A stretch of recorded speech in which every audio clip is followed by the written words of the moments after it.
On reste en Afrique du Sud. Ce jeudi, un juge fédéral américain a ordonné la restauration temporaire de l'aide humanitaire américaine gelée par Donald Trump.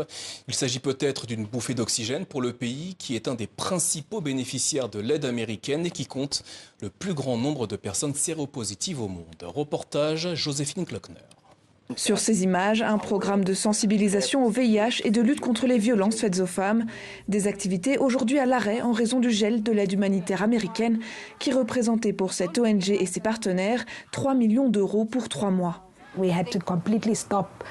Nous avons dû complètement arrêter de travailler avec les jeunes vulnérables au VIH et aux violences liées au genre, qui n'ont désormais plus du tout accès aux services de dépistage dans leur communauté.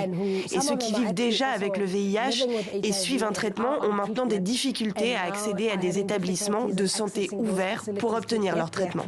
Le plan américain PEPFAR contribuait à hauteur de 17% au programme national de lutte contre le sida et le VIH en Afrique du Sud, principalement en finançant des ONG, du personnel ou encore la recherche. L'interruption brutale des fonds a causé le licenciement de milliers de salariés et chamboulé tout le programme de lutte. En Afrique du Sud, ils ont notamment interrompu des programmes spécifiques destinés à des populations particulières, comme les populations LGBT, les travailleurs du sexe, les toxicomanes, des populations très touchées par le VIH et qui ont besoin de services très spécialisés. Mais dans une grande partie du reste de l'Afrique, c'est l'intégralité des programmes de lutte qui sont financés par le gouvernement américain. Donc le décret de Trump a mis un arrêt complet à ces programmes. Sans ce financement, tous ces gens peuvent mourir. Un grand pas en arrière pour Sibongile, activiste et elle-même séropositive depuis 25 ans. Alors que des dérogations arrivent au compte-gouttes, un jugement aux États-Unis pourrait bloquer temporairement la suspension des financements. Mais pour elle, la confiance est entachée. Ces décrets nous ramènent 20 ans en arrière.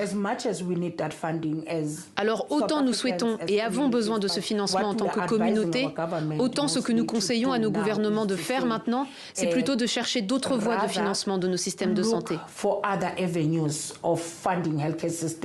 On ne peut pas jouer comme ça avec la vie des gens. En 15 ans, les États-Unis ont investi plus de 5 milliards d'euros dans la lutte contre le VIH et la tuberculose, rien qu'en Afrique du Sud. Des efforts qui pourraient être réduits à néant en seulement quelques semaines.